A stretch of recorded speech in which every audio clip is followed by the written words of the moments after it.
après le spectacle, jubilatoire et très contemporain.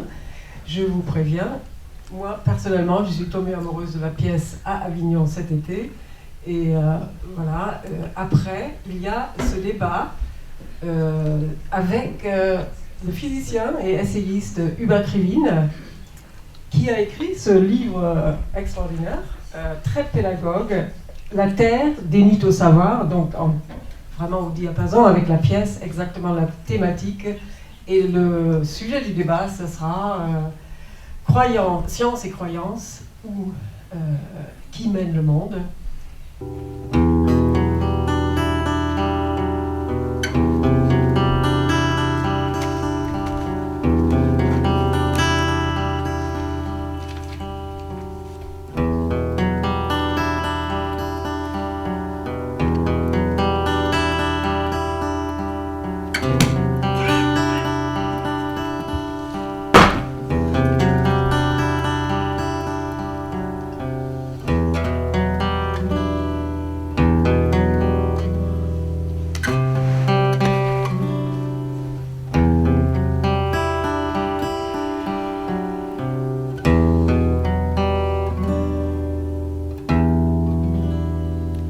La plus grande partie de la population est maintenue par ses princes, ses propriétaires terriens et son clergé, dans un brouillard nacré de superstitions et de vieilles formules qui masquent leurs machinations.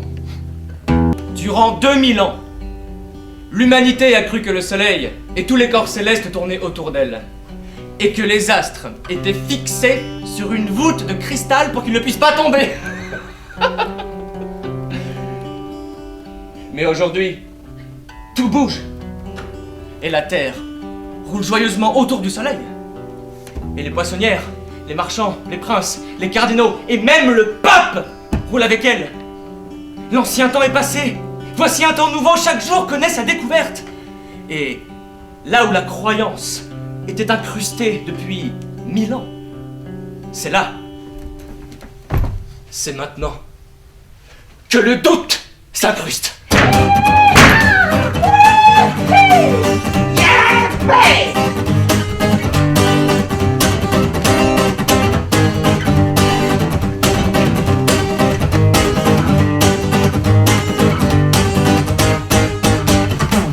Et vous trouvez sa forme et ce n'est pas une blague. Les serviteurs sont chaque jour plus effrontés.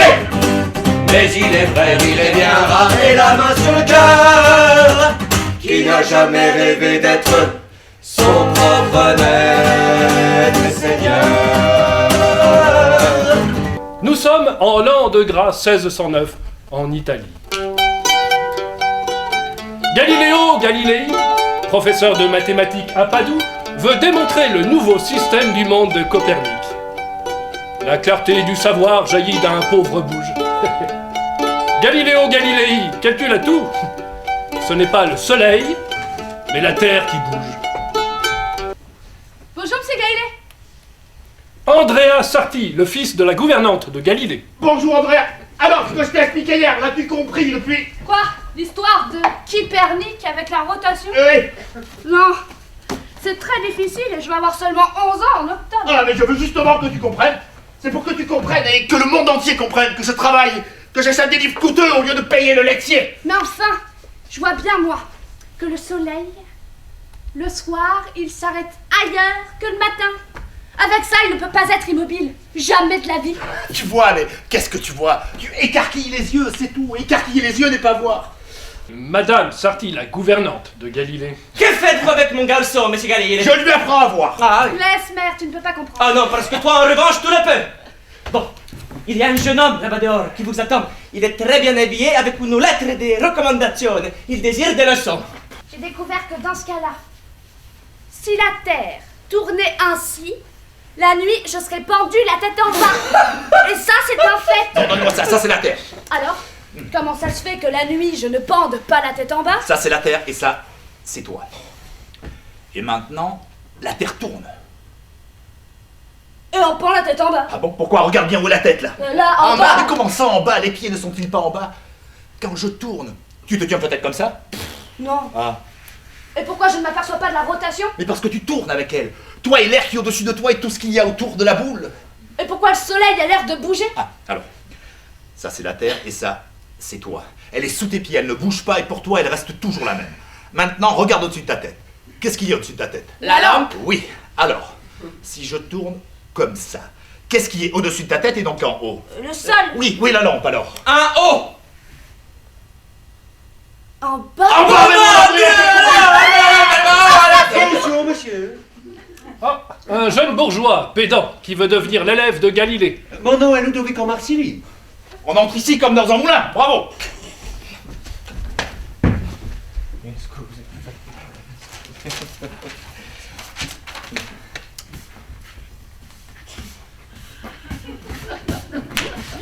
Faites-moi cet unique plaisir, ne renvoyez pas celui-ci.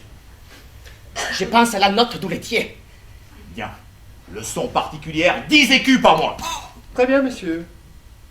D'autant plus que dans les sciences, c'est toujours différent que ce que nous dit le bon sens. Prenez par exemple ce drôle de type que j'ai vu en Hollande, qu'ils vendent à Amsterdam. Je l'ai bien examiné. Un étui en cuir noir, avec deux lentilles, une comme ça, une comme ça. J'entends dire que l'une a grandi, que l'autre rapetisse. Tout homme raisonnable penserait qu'elle se compense. Faux! On voit 5 fois plus grand à travers cet objet. Voilà votre science. Mais qu'est-ce qu'on voit 5 fois plus grand? Les clochers, les pigeons, tout ce qui est loin. Et le tube avait 2 lentilles. Est-ce que ça ressemblait un peu à ça? Oui. Et de quand date l'invention? Oh, je crois qu'elle n'avait pas plus de quelques jours quand j'ai quitté la Hollande. Le trésorier de l'université de Padoue, monsieur Priuli. Monsieur Galilée? Je viens au sujet de votre requête concernant une augmentation qui porterait à 1000 écus votre salaire. Malheureusement, je ne peux pas l'appuyer auprès de l'université. La mathématique est pour ainsi dire un art peu lucratif. Enfin, ce n'est pas que notre République ne l'estime pas par-dessus tout. Mais elle n'est pas aussi nécessaire que la philosophie, ni aussi utile que la théologie. Monsieur Galilée. Moi aussi, je vais être physicien, monsieur Galilée. Tiens, Andrea, regarde un peu à travers ça. Oh, tout se rapproche. La cloche du campanile, toute proche. Je peux même lire les lettres de cuivre. Gracia Dei. Cela va nous rapporter 500 écus. Yaha!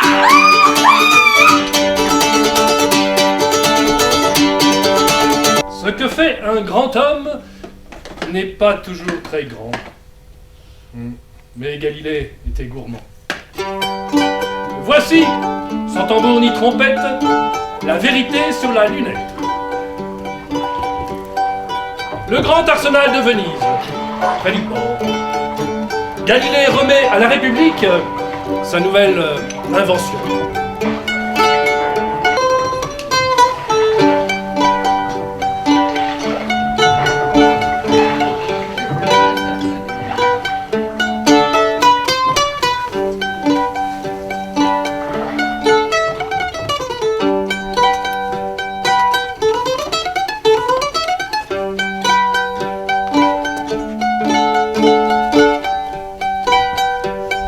Avec une joie profonde et toute l'humilité qui vous est due, je puis aujourd'hui vous présenter et vous remettre un instrument absolument nouveau. Ma lunette ou tube optique, fabriquée selon les plus hauts principes scientifiques et chrétiens, fruit de la recherche patiente de 17 années de votre humble serviteur.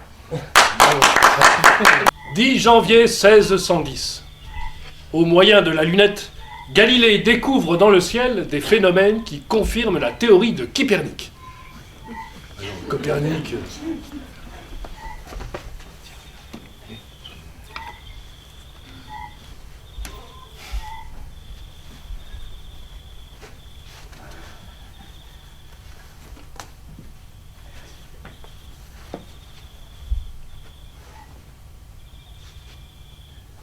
Le bord du croissant est tout à fait irrégulier. Il est dentelé et plein d'aspérité. Et dans la partie sombre, à proximité du bord lumineux, apparaissent l'un après l'autre des points lumineux. Finissant par rejoindre la plus grande partie lumineuse. Oui. Comment t'expliques-tu ces points lumineux? Cela ne peut pas être. Mais pourtant si, ce sont des montagnes! Sur une étoile? De gigantesques montagnes! Leurs cimes sont dorées par le soleil levant, tandis qu'autour leurs versants sont plongés dans la nuit. Mais cela contredit 2000 ans d'astronomie. Mais ce que vous êtes en train de voir, aucun homme encore ne l'a vu, bon, acceptez-moi. La Lune ne peut pas être une terre avec des montagnes et des vallées. Pas plus que la Terre ne peut être une étoile. Un astre ordinaire, un parmi des milliers. La partie sombre de la Lune te paraît-elle tout à fait sombre? Non. Maintenant que j'y prête attention, je vois qu'elle est couverte d'une faible lumière couleur de cendre. Et d'où peut bien venir cette lumière? Elle vient de la Terre! C'est absurde comment la Terre, avec ses montagnes et ses forêts et ses océans, pourrait-elle être lumineuse? Un corps froid? Tout comme la Lune est lumineuse. Parce que ces deux astres sont illuminés par le Soleil. C'est pour cela qu'ils sont lumineux. Ce que la Lune est pour nous, nous le sommes pour la Lune. Ainsi, il n'y aurait aucune différence entre la Lune et la Terre? Apparemment pas. Mais il n'y a pas 10 ans qu'un homme a été brûlé à Rome. Il s'appelait Giordano Giordano Bruno. Bruno. Et il avait précisément soutenu cela. Certes, mais nous le voyons. Aujourd'hui, 10 janvier 1610, l'humanité inscrit dans son journal « Ciel aboli C'est effrayant. Tu penses trop ». vite. Mais comment ça, trop vite? Réveillez-vous, ils avaient raison. Qui? Les Coperniciens? Mais Giordano Bruno, si le monde entier était contre eux, ils avaient raison, ça c'est quelque chose. Lié, calme-toi. Mais Sagredo, réveille-toi. Ne hurle pas dans tous les sens comme un fou. Et toi ne reste pas la planter, muet comme une carpe quand la vérité est découverte. Je ne suis pas là planté et muet comme une carpe, mais je tremble que ce puisse être la vérité. Et de quoi? As-tu perdu la raison? Ne sais-tu vraiment plus à quoi tu t'exposes? Si ce que tu vois là est vrai, et si tu cries sur toutes les places que la Terre n'est qu'un corps céleste et n'est pas le centre de l'univers? Oui, et que ce gigantesque univers avec tous ses corps célestes ne tourne pas autour de notre minuscule Terre, comme chaque aurait bien pu le penser. Donc, il n'y a que des astres. Mais où est Dieu alors? Oui, je crois à la douce violence de la raison sur les hommes, à la langue qu'ils ne peuvent lui résister. La séduction est trop grande qui émane d'une preuve. Penser est un des plus grands divertissements de l'espèce humaine.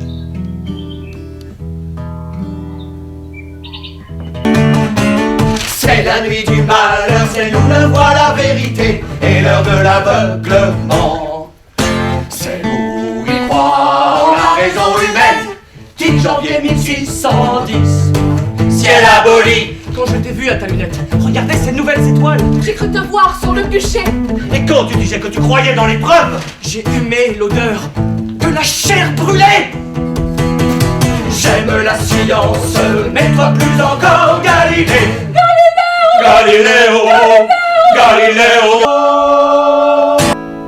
Galilée a troqué la République de Venise contre la cour de Florence. Ces découvertes dues à la lunette se heurtent à l'incrédulité des savants florentins. L'ordre ancien dit « Je suis ce que toujours j'étais ». Le nouvel ordre dit « Si tu n'es plus bon, disparais ». La maison de Galilée à Florence. Le mathématicien et le philosophe de la cour.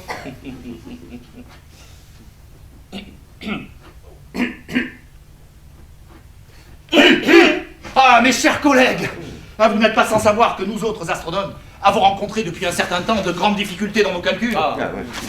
Nous utilisons un système très ancien qui semble être en harmonie avec la philosophie, mais malheureusement pas avec les faits.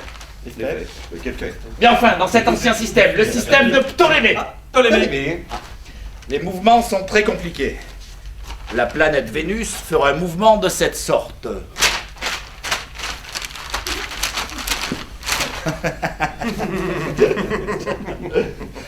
Le monde, tel que se le représente le divin Aristote, avec ses sphères, et leur musique mystique, et ses voûtes de cristal, et les cycles de ses corps célestes, et l'inclinaison de l'orbe solaire, et les secrets des tables des satellites, et la profusion d'étoiles au catalogue de l'hémisphère austral, et l'architecture illuminée du globe céleste, est une construction d'un tel ordre et d'une telle beauté que nous devrions certainement hésiter à vouloir détruire cette harmonie. Cette harmonie! Harmonie.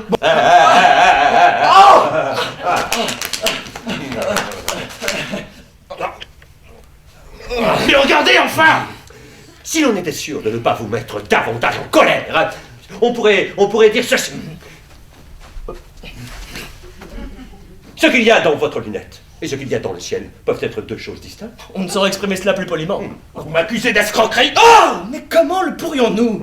On se demande simplement si vos étoiles existent vraiment. Personne ne regarde.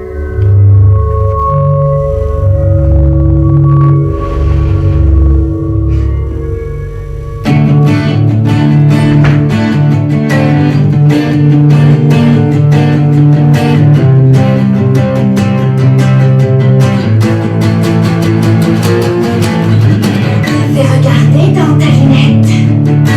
Est-ce que ça sert vraiment à quelque chose? ne pas se protéger d'un phénomène céleste avec une lunette. 1616. Le Collegium Romanum, institut de recherche du Vatican, confirme les découvertes de Galilée. Une nonne, un prélat.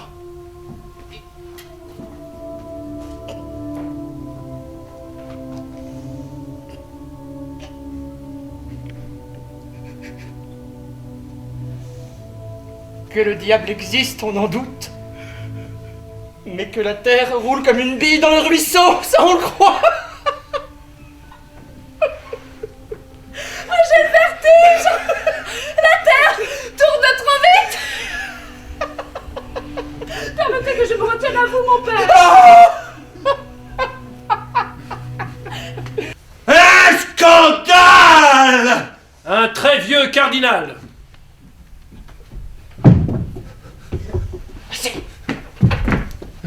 Je ne comprends pas, Clavius. S'il avait fallu prendre pour argent comptant tout ce qui s'est affirmé pendant les 50 dernières années. En l'an 1572, dans la plus haute sphère, la 8e, la sphère des étoiles fixes, une nouvelle étoile se met à briller, plutôt plus lumineuse et plus grande que toutes les étoiles avoisinantes. 1 an et demi ne s'est pas écoulé qu'elle disparaît et sombre dans le néant. Ainsi, c'est vous. Je ne vois plus très bien, vous savez. Mais je vois tout de même que vous ressemblez beaucoup à cet homme. Comment s'appelait-il donc déjà? Giordano Bruno. Giordano Bruno. Que nous avons brûlé en son temps. Votre éminence ne devrait pas s'emporter. Vous voulez avilir la terre alors que vous vivez sur elle et que vous recevez tout d'elle. Vous souillez votre propre nid. Mais moi, quoi qu'il arrive, je ne le tolérerai pas. Je ne suis pas n'importe quel être sur n'importe quel petit astre qui tourne en rond pour quelque temps, n'importe où. Je marche d'un pas assuré sur une terre ferme. Elle est fixe. Elle est le centre de l'univers et moi je suis au centre. Et l'œil du Créateur est fixé sur moi et sur moi seul. Elle a gagné. La raison a gagné, pas moi.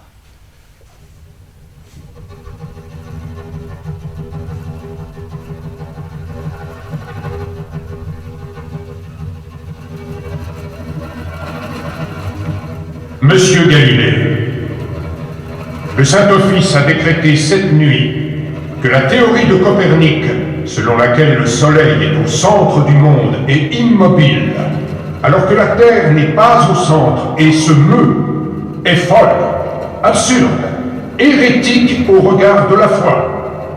J'ai mission de vous exhorter à renoncer à cette opinion. Galilée vit venir à lui un petit moine fort instruit. Monsieur Galilée, je n'en dormais plus depuis 3 nuits. Je ne savais comment concilier le décret que j'ai lu et les satellites de Jupiter que j'ai vus.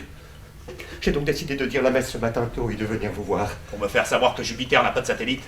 Non, j'ai réussi à pénétrer la sagesse de ce décret. Il m'a révélé quelle menace est peut-être pour l'humanité une recherche sans entrave, et j'ai résolu d'abandonner l'astronomie. Vous paysans de Campanie, payez le prix des guerres que le pape mène en Espagne et en Allemagne, c'est de cela qu'il s'agit. Pourquoi place-t-il la Terre au centre de l'univers? Pour que le Saint-Siège puisse être au centre de la Terre. Vous avez raison. Il ne s'agit pas de planètes, mais de paysans de Campanie. Nous ne pouvons pas rester des hommes de science et nous refuser à la masse. Dois-je mentir à vos gens? Mais ne croyez-vous pas que la vérité, si c'est la vérité, s'imposera même sans nous? Non, non, non et non. Seule s'impose la part de vérité que nous imposons. Mais si les gens ne se mettent pas en mouvement et n'apprennent pas à penser, les plus belles technologies ne leur serviront à rien. Durant la décennie suivante, la théorie de Galilée se répandit dans le peuple. Ce n'est pas le soleil! Non, c'est la terre qui bouge! Galilée s'enfante dressé contre le pouvoir! C'est ça, les amis, c'est ça la liberté! Ce n'est pas le soleil, non! Allez, hop, hop, hop, on y va, on se... Allez, vous passez, allez, vous passez, on y va, on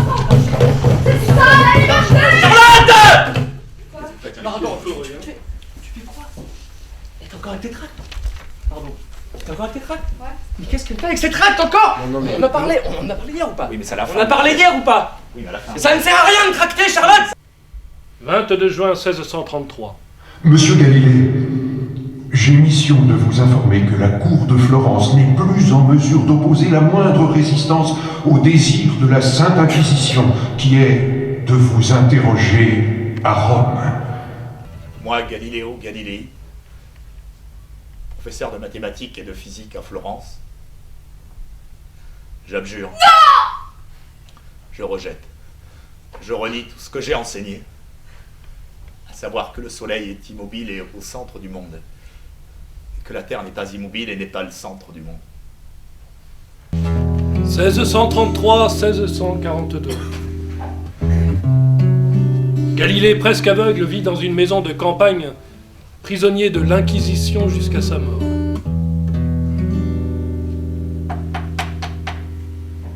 Entrez.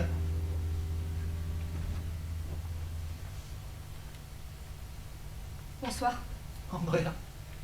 Je suis sur le point de quitter l'Italie pour la Hollande où je vais me consacrer à la science. Et on m'a prié de venir vous voir au passage, pour que je puisse faire un rapport sur vous. Vous avez conquis le temps d'écrire une œuvre scientifique que vous seul pouviez écrire. Si vous aviez péri sur le bûcher dans une auréole de feu, les autres auraient été vainqueurs. Mais ils sont vainqueurs! Il n'y a pas d'œuvre scientifique qu'un homme soit seul à pouvoir écrire.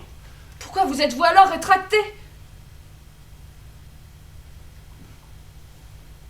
Je me suis rétracté parce que j'avais peur de la douleur physique. Non.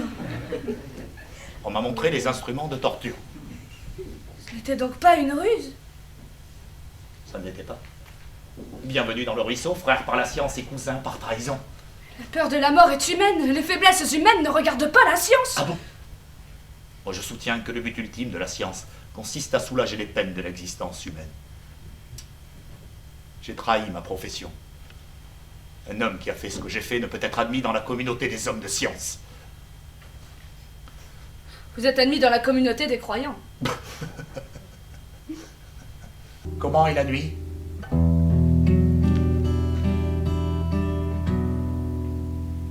Claire.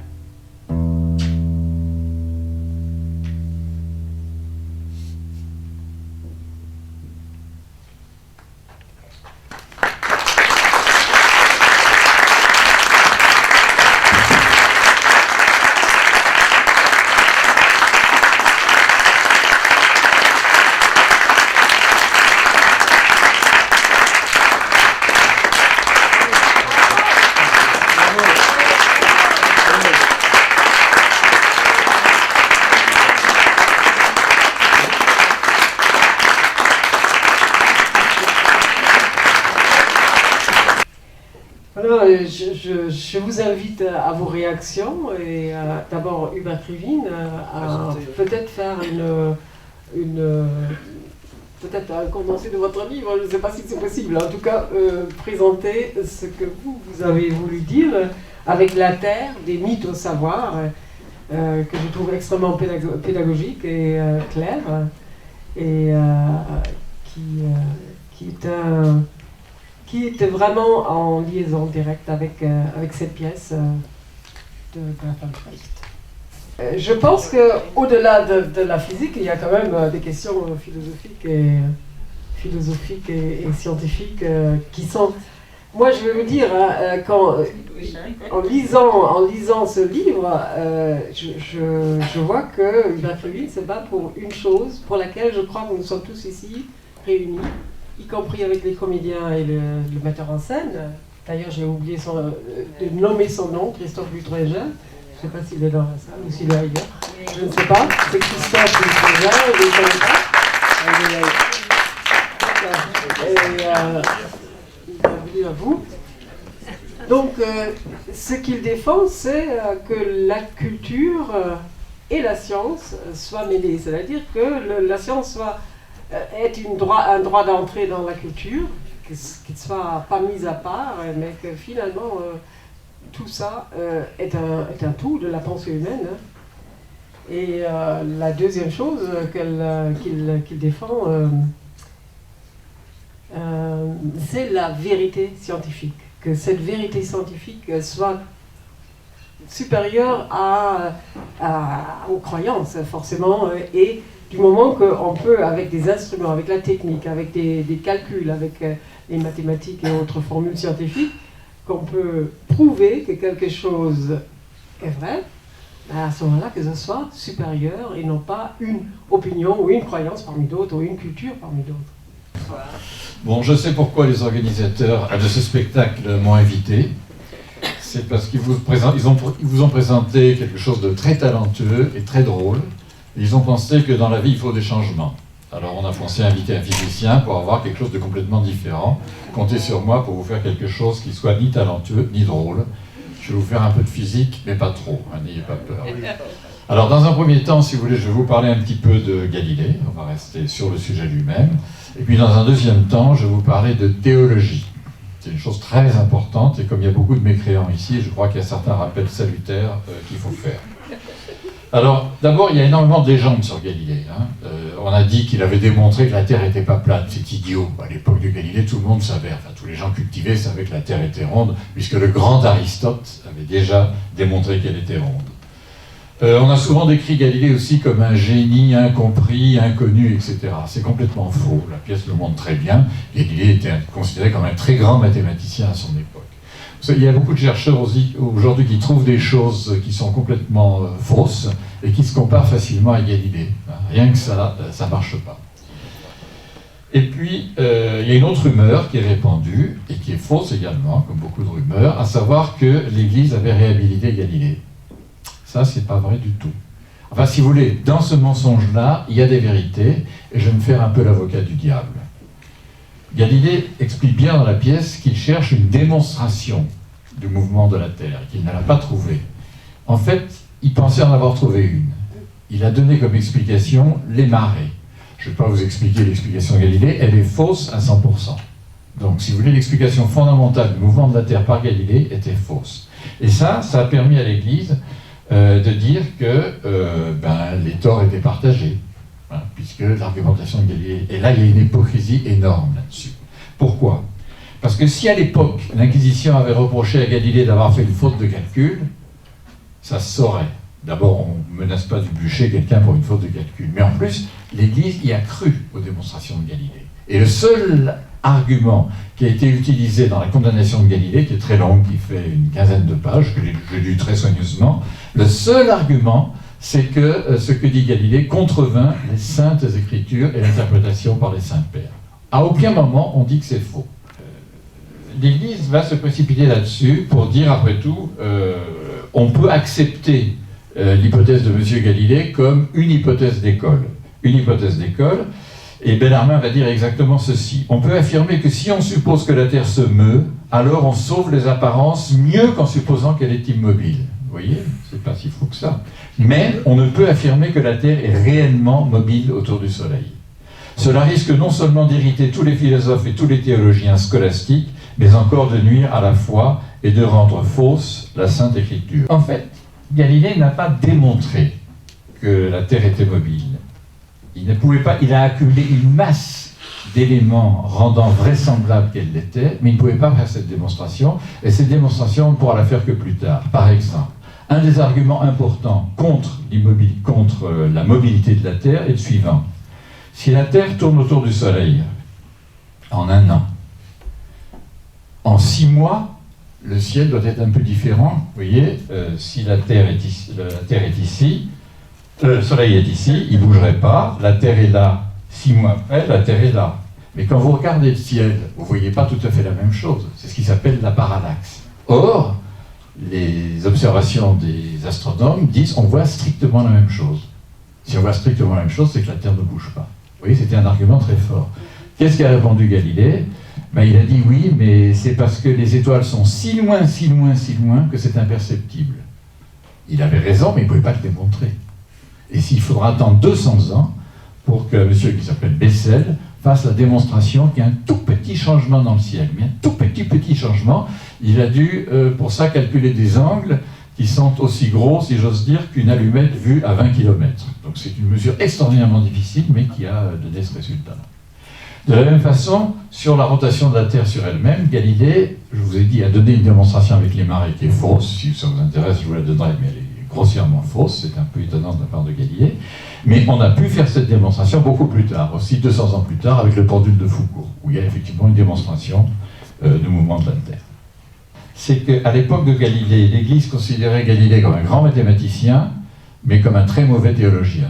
Aujourd'hui, c'est exactement le contraire. Les papes récents considèrent que Galilée était un mauvais physicien, puisque l'argument des marées était faux, mais un très bon théologien. Il nous a appris à lire la Bible, et ça, je vais revenir là-dessus parce que c'est une question importante. Bon, ce qui est amusant aussi, c'est que si vous lisez un peu les déclarations papales de 1600 à nos jours, elles sont toujours en continuité. Jamais un pape ne dit le pape précédent dit des choses fausses. Et pourtant, miracle, en 400 ans, ils ont eu une position complètement différente. Giordano Bruno, comme vous le savez, a été brûlé en 1600. C'était un moine dominicain, un peu fou, un peu comme Cyrano de Bergerac, mais qui défendait le système de Copernic, qui défendait aussi des choses horribles comme il ne croyait pas à la virginité de la Vierge, comme il ne croyait pas non plus au mystère de la transsubstantiation. Vous savez ce que c'est que la transsubstantiation? J'espère, hein. Oui, mais il y a tellement de gens qui ne savent pas. Ben, c'est le fait que pendant la messe, le vin de messe se change en sang du Christ pendant la célébration et que l'hostie se change en chair du Christ. Lui n'y croyait pas. Il est fou. Enfin bref. Donc il a été emprisonné et brûlé vif avec la langue clouée pour ne pas pouvoir parler. Il a été torturé horriblement avant. Ça, c'est en 1600. Et le monsieur qui s'est occupé d'interroger, donc de torturer Giordano Bruno, c'est Bellarmine, tout simplement. Bon, le Bellarmine dont on parle dans la pièce. En 1849, une statue sur la place où Giordano Bruno a été brûlé a été érigée. Bon. Et puis, le pape Pie IX va la détruire, évidemment. Bon. Ensuite, en 1876, il va y avoir un comité international composé de Victor Hugo, Renan, Bakounine, va lancer une souscription pour ériger à nouveau cette statue. Il va y avoir des bagarres terribles en Italie, un peu comme l'affaire Dreyfus en France, ceux qui étaient pour, ceux qui étaient contre. Et puis, en 1889, elle sera, malgré la menace du pape Léon XIII, elle sera érigée. Qu'est-ce que Galilée a apporté? Bon, il a apporté énormément de choses, je ne vais pas vous raconter la vie de Galilée. Disons, du point de vue de la physique, pour ce qui peut nous intéresser, il sera répondre à l'argument de bon sens lancé par l'Église contre le mouvement de la Terre. L'argument est le suivant.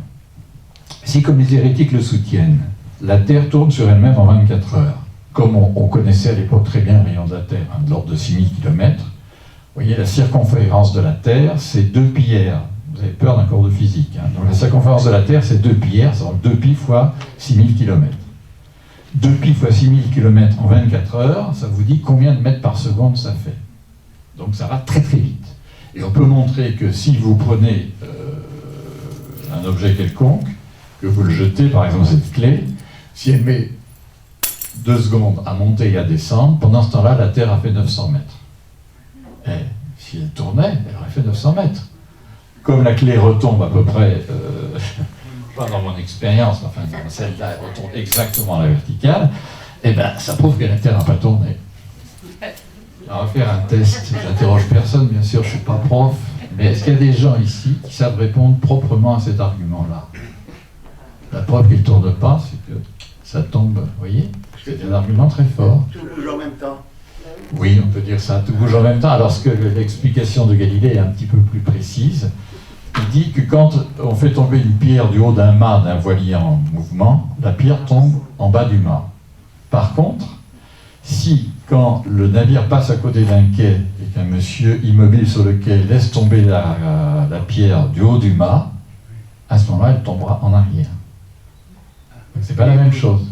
Oui, parce que qu'est-ce qui se passe? C'est que quand vous lâchez une pierre du haut du mât et que le navire est en mouvement, votre pierre a déjà une vitesse horizontale qu'elle conserve tout le temps en suivant le bateau. Par contre, si vous la lâchez du quai, vous n'avez pas cette vitesse horizontale. C'est le bateau qui l'a et elle tombe en arrière. Alors Galilée donne cet exemple, il donne aussi l'exemple de mouches dans une calèche, enfin il donne des tas d'exemples de ce genre-là. C'est parce que, bon bref, il ne donne pas l'exemple du train, mais quand vous êtes dans le train, c'est pareil. Hein. Dans le train, si vous laissez tomber quelque chose, il va tomber à la verticale. Sauf si le train accélère. Ça, c'est une autre paire de manches. Mais si le train n'accélère pas, il va tomber à la verticale. Comment Galilée a répondu à cet argument très fort, à savoir que Dieu a ordonné au soleil, José a ordonné au soleil de s'arrêter de tourner, ce qui prouve que le soleil tourne. Est-ce qu'on peut dire qu'il y a des erreurs dans la Bible? C'est pas concevable, puisque Dieu a été inspiré. La Bible a été inspirée par Dieu. Et Dieu ne se trompe pas. De plus, tous les saints-pères de l'Église ont interprété ça comme c'est écrit. Alors voilà ce que va dire Galilée. Il va dire, Dieu ne se trompe pas évidemment, et pourtant il a écrit des choses fausses. Il a écrit des choses fausses délibérément pour des raisons pédagogiques. Parce qu'il s'adressait à des gens qui étaient frustes, ignorants, simplistes, et donc les gens n'auraient pas compris autre chose, ils n'auraient pas compris ce que veut dire Dieu, si Dieu avait écrit autre chose. Donc c'est une faute de type pédagogique. Et il appartient aux savants, aujourd'hui, aux gens cultivés, de montrer de quoi il s'agit en vérité. Si vous voulez, Kepler, Galilée et tous les croyants, quelle que soit la religion, qu'elle soit chrétienne, juive, musulmane, distinguent soigneusement deux livres. Il y a le livre de la nature et le livre saint. Bon. Il ne peut pas y avoir de contradiction entre ces deux livres qui sont tous les deux l'émanation du Seigneur, puisque comme vous le savez, Dieu peut tout sauf la contradiction. Donc à chaque fois qu'on croit voir une contradiction entre le livre de la nature et le livre saint, de deux choses l'une. Ou bien ce qu'on dit du livre de la nature est faux, c'est-à-dire les physiciens se trompent. Par exemple, les gens qui croient à Darwin ont une théorie qui n'est pas bonne parce qu'ils expliquent mal la formation des yeux, etc., etc. Puis en plus, les savants, c'est connu, ils vous disent quelque chose, et puis le lendemain, ils vous disent autre chose. Donc, on ne doit pas croire les savants. Donc, première possibilité, les savants se trompent. Ou bien, deuxième possibilité, qui n'est pas contradictoire, nous croyons que le livre saint dit ceci, mais en vérité, il dit cela. Donc, il faut interpréter. Si Galilée était vivant aujourd'hui, je pense qu'il serait darwinien. Il dirait oui, cette histoire de Adam, Ève, etc., c'est des histoires pour des hommes primitifs. En vérité, la sélection naturelle, ça marche bien comme ça, et j'ai pas d'objection. Vous voyez? Et ça, c'est donc ce qui fait le propre de Galilée.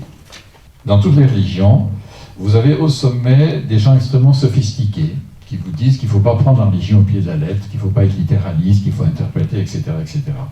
Mais si vous prenez la grande masse des gens qui sont croyants, et qui ne sont pas des Parisiens intellectuels de gauche, mais la grande masse des croyants dans le monde, c'est des centaines de millions, des milliards de gens, eux croient plutôt au sens de la foi du charbonnier.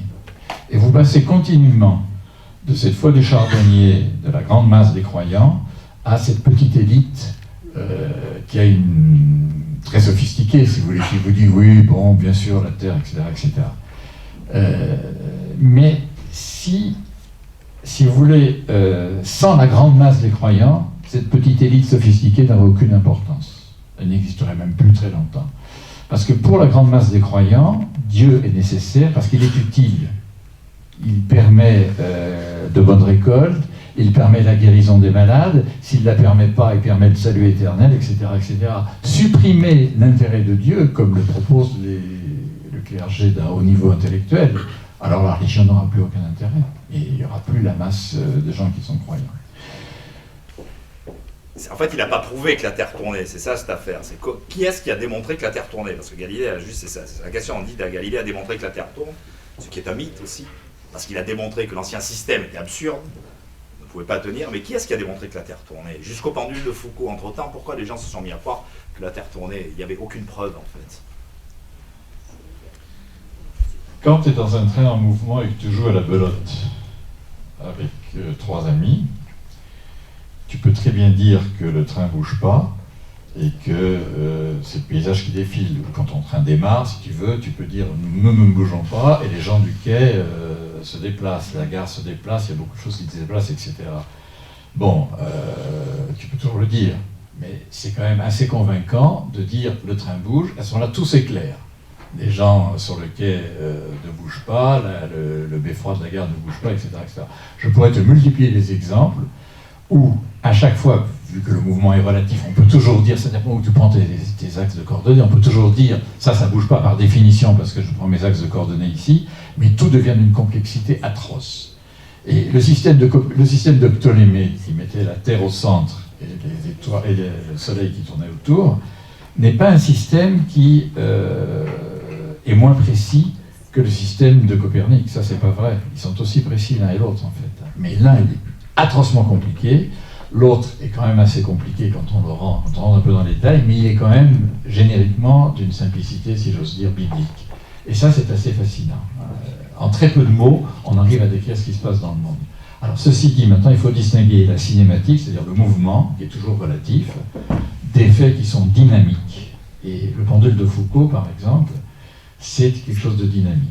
Donc, de ce point de vue-là, il y a bien un mouvement absolu. Alors, je m'excuse de faire un peu de physique, mais pour les physiciens, il existe un repère, qu'on appelle un repère absolu, et on peut savoir si un mouvement a lieu, si par rapport à ce repère absolu, il y a un mouvement ou pas de mouvement. Et ça se voit, par exemple, par le pendule de Foucault.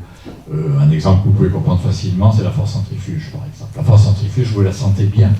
Donc ça, il y a mouvement. Par exemple, si la Terre est renflée à l'équateur, ce qu'on a su, pas à l'époque du Galilée, mais ce qu'on a su après, c'est une preuve de la rotation de la Terre sur elle-même, parce que quand elle était molle, par la force centrifuge, c'est un petit peu dilaté.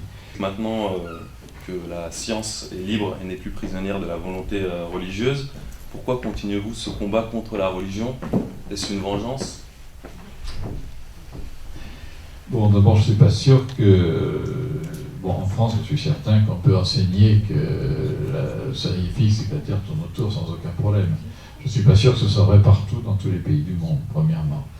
Et deuxièmement, il va de quelque chose, si vous voulez, je ne tue pas Dieu, moi, si quelqu'un tient absolument à croire qu'il y a un Dieu un petit peu à la Spinoza, présent quelque part, mais etc., pourquoi pas. Mais je crois que toute croyance en un Dieu naïf, avec la barbe, machin, paradis, enfer, etc., c'est une forme d'aliénation et de bêtise. Et quand on croit à des choses aussi bêtes que ça, on peut croire n'importe quoi d'aussi bête que ça sur le niveau politique ou social. Donc je crois que c'est important de, si tu veux, j'ai besoin de régler mes comptes aussi avec l'astrologie. Je crois que c'est pas bien de croire à l'astrologie, parce que c'est croire à l'irrationnel. C'est une pièce politique par rapport à ce que tu viens de dire, c'est-à-dire que c'est maintenir les gens dans l'ignorance, c'est les apprendre, c'est les empêcher de penser. Voilà, donc c'est ça le principe de cette pièce, et qu'évidemment entretenir l'ignorance, c'est ce qui est, c'est-à-dire qu'aujourd'hui, dès qu'on s'intéresse un petit peu à la presse, c'est-à-dire qu'on décortique un petit peu comment l'information est fabriquée pour que les gens puissent voter de telle manière, comment des gens peuvent voter contre leurs intérêts, par exemple, c'est ce qui est dit dans Galilée, parce qu'ils sont maintenus dans l'ignorance, et c'est comme ça qu'un système complètement absurde, qui est le capitalisme, qui est complètement ciblé dans cette pièce, qui, voilà, c'était pour moi Galilée. De toute façon, Galilée dans cette pièce, c'est un prétexte pour Brecht, pour régler des comptes, justement, que ce soit avec la RDA, mais là c'est un petit peu sous-jacent, mais régler des comptes avec le capitalisme, voilà, et donc on maintient les gens dans l'ignorance, et tout ce qui peut maintenir les gens dans l'ignorance, moi aussi je suis comme Hubert, ça me révulse, et de toute façon c'est très très rare. Non, qu'il y ait un Dieu, qu'il n'y en ait pas, qu'on y croit sous une forme ou sous une autre, qu'elle soit mystique ou qu'elle soit canonique. Moi, je ne serais pas aussi catégorique que vous, en effet. C'est-à-dire que chacun puisse inventer son Dieu. Je ne dirais pas que c'est une bêtise. Un croyant comme Galilée, pour moi, pour lequel j'ai une admiration sans borne, c'est parfait, j'ai aucun problème. Il est croyant, parfait, mais lui, il serait darwinien. Il n'a pas dit des choses intelligentes, Galilée. Il a quand même, c'est-à-dire qu'il croyait en une beauté de l'univers, et la beauté, il était encore prisonnier des concepts grecs et de certains concepts aristotéliciens qui étaient l'idée de cercle. C'est-à-dire que Galilée, avec toutes ses avancées, tout ce qu'il a pu démontrer, un grand savant comme lui, c'est-à-dire l'idée qu'il croit en Dieu, ça l'a rendu un petit peu bête, enfin j'exagère le trait, c'est-à-dire il fallait absolument que tout tourne en cercle, ce sur quoi il s'est trompé, c'est-à-dire qu'il ne voulait pas croire les ellipses de Kepler, c'est-à-dire il disait qu'une ellipse c'était un cercle déformé. Donc par exemple, il y a eu cette idée qui est assez étonnante chez un type comme lui, quoi, sur lequel on peut préciser d'ailleurs physiquement comment il a pu dire des choses pareilles. Oui, mais si tu veux, bon d'abord, les ellipses de Kepler, auxquelles Galilée ne croyait pas, sont des ellipses très peu ellipsoïdales, si j'ose dire. Si tu regardes le dessin des vraies ellipses, c'est pratiquement un cercle. Donc l'idée de Galilée qui croyait effectivement à des choses simples, c'est de dire, oh, c'est des erreurs expérimentales. Et en plus, il avait quelque chose de juste chez Galilée, il dit, Kepler croit à l'influence de la Lune. Et effectivement, Kepler, pour les marées, croyait à l'influence de la Lune. Kepler avait raison de ce point de vue-là. Mais en même temps, c'est vrai que Kepler avait une vision, croyait à l'astrologie, croyait à des influences mystiques des astres, des choses comme ça. Et Galilée ne croyait pas. Et donc il disait, qu'est-ce que je vais croire les salades de Kepler, qui croient à l'influence de la Lune au sens magnétique du terme. Bon. Donc il y avait une base rationnelle, disons, dans le refus de Galilée. Dans notre société actuelle, en dehors de la religion, on a une mainmise des médias, etc. Enfin, il y a plein de moyens d'information qui détournent des vraies questions, et il y a, hélas, des mouvements qui ne sont pas pour que tout le monde ait la connaissance. Or, cette connaissance, c'est la seule façon, effectivement, d'y voir clair. Si on n'a pas la connaissance, on a la croyance, et on peut... et je trouve que cette pièce nous montre à quel point le manque de connaissance et se mettre dans le... Ça peut être stupide, quoi, de rester dans une croyance, et ça va bien au-delà, à mon avis, des problèmes religieux. Voilà. Et moi, je vous remercie pour cette pièce, parce que vraiment, je trouve que c'est important de montrer à quel point la connaissance, c'est quelque chose d'indispensable pour tous. Bon, il faut quand même 2 mots sur la pièce. Normalement, elle dure 4h30. Hein. Donc voilà, lisez le livre, c'est un bijou littéraire. Bon, à monter, c'est très difficile, parce qu'on ne peut pas faire des pièces de 4h30 et laisser un comédien dire 6 pages de texte. Voilà, donc lisez le livre, il est vraiment... Donc voilà, ne remerciez pas trop vite de ça, c'est juste un... Mais sinon, elle est aussi à lire, il y a des propos magnifiques. Voilà, vous voulez dire en fait que Dieu n'a pas le monopole de la bêtise ou de l'aliénation. Il y a d'autres manières. Oui, on reste dans la croyance, oui, bien sûr. Il y a eu par exemple la pensée Mao Tse-tung qui valait bien celle d'Aristote ou la pensée de Staline. Sauf que la pensée d'Aristote a sclérosé les choses pendant près de 2000 ans. La pensée de Mao Tse-tung pendant 15 ans, celle de Staline pendant 40 ans. Il y a des parallèles sérieusement, il y avait les églises correspondantes aussi. Mais sauf aussi que les procès de Moscou ont eu lieu, c'est un peu comme le procès de Galilée, sauf que les procès de Moscou, on a réhabilité Boukharine en 40 ans, Galilée n'est toujours pas réhabilité. Bon, c'est pas la même période de temps, hein, mais il y a des points communs là-dessus, ça c'est certain. À propos d'Aristote, je ne connais pas bien ce qu'il a fait. Il a raconté des conneries en fait. Non, Aristote est un très grand monsieur. Il me semblait bien que j'avais entendu des choses plutôt positives aussi. Non, c'est compliqué. Non, Aristote est un très très grand monsieur, c'est probablement le plus grand penseur, disons, de l'Antiquité grecque. Mais en même temps, il a façonné une façon de voir les choses très rigide et qui va être utilisée ensuite de façon tout à fait scolastique par les églises. Molière continue encore à se moquer d'Aristote.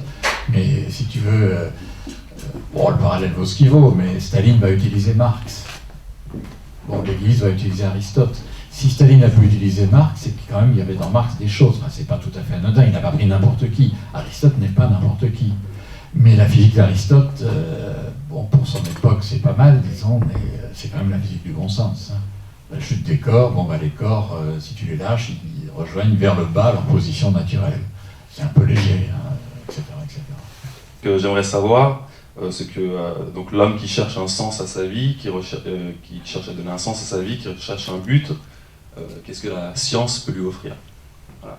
Je crois qu'il y a un sens local à chacune des choses qu'on peut faire, mais un sens global, ça me paraît une généralisation extraordinaire. Je ne suis pas sûr que c'est un sens même, de poser le sens de la vie. Je crois que une des démonstrations, si j'ose dire, de l'existence de Dieu, c'est que ça vous donne un sens à la vie. Oui, mon Dieu, oui, d'accord, mais pour moi c'est illusoire ça. Il y a un sens local de la vie, oui. On est ici en ce moment, on essaie de faire quelque chose, on essaie de militer, on essaie de changer les choses, de trouver des trucs. Mais bon, le sens de la vie, je laisse ça à Dieu. Non, c'est pas une question scientifique, mais de toute façon, à la limite, pour répondre clairement, c'est un vieux sujet de philo, ça, c'est la vérité. Est-ce que ça nous rend heureux? Est-ce que ça nous libère? Je pense pas que la vérité nous rende heureux. Ce qui est dit dans le Petit Moine, justement, c'est que comment les paysans, des ouvriers peuvent-ils être heureux? Ben, c'est justement en croyant, c'est-à-dire si tu t'affrontes à la vérité, c'est la colère, c'est la destruction, enfin ça peut aller très loin. C'est Rosa Luxembourg qui disait si les gens savaient, de manière très générale, le système capitaliste ne tiendrait pas 24 heures. Donc il vaut mieux maintenir les gens en ignorance, et eux aussi par eux-mêmes, on préfère croire, puis on se met à savoir, mais on n'est jamais heureux, c'est-à-dire il y a un certain confort de l'ignorance, c'est un vieux thème philosophique ça, il y a un confort de l'ignorance, bien sûr, la vérité ça peut nous rendre tristes, ça peut nous déprimer, et non, bien sûr, pour répondre clairement à ta question, non, il vaut mieux vivre con pour vivre heureux. Les vérités, entre guillemets, scientifiques sont des vérités qui bougent. Oui. C'est le gros inconvénient des vérités scientifiques par rapport aux vérités révélées. Celles-là, elles ne bougent pas. Elles sont fixes, c'est sécurisant et c'est rassurant pour certains. Moi, j'adore l'incertitude et l'inquiétude donnée par le résultat scientifique. Bon, donc je ne crois pas du tout que cet argument, les vérités scientifiques bougent, les vérités révélées ne bougent pas, soit un argument en faveur des vérités révélées. Hein. Pas du tout. Les vérités révélées, elles sont révélées, c'est fini, ça avance plus, il n'y a plus de progrès, il n'y a plus rien. En fait, c'est l'interprétation des vérités révélées qui va changer à cause des progrès scientifiques, et pas sur le moteur même de la religion. C'est des forces extérieures à la religion qui vont faire évoluer, en un certain sens, disons, les religions. Mais le moteur est extérieur, il n'est pas intérieur, il n'y en a pas de moteur à la religion, puisque la vérité est dans le texte sacré. Alors maintenant, sur la position des scientifiques par rapport à Dieu, jusqu'au XIXe siècle, plus ou moins inclus, pratiquement tous les grands savants étaient croyants, pratiquement tous. L'exception notable, c'est Laplace. Clairement, il ne l'était pas. Vous connaissez sa fameuse réponse à Napoléon qui était un peu inquiet parce qu'il admirait beaucoup Laplace et qui lui a dit « Mais alors, et Dieu ?» Il a répondu « Sire, je n'ai pas besoin de cette hypothèse », qui est une réponse un peu insolente, mais il a surtout ajouté quelque chose de plus intéressant après. Il a dit « Sire, la religion explique peut-être tout, mais ne prévoit rien. »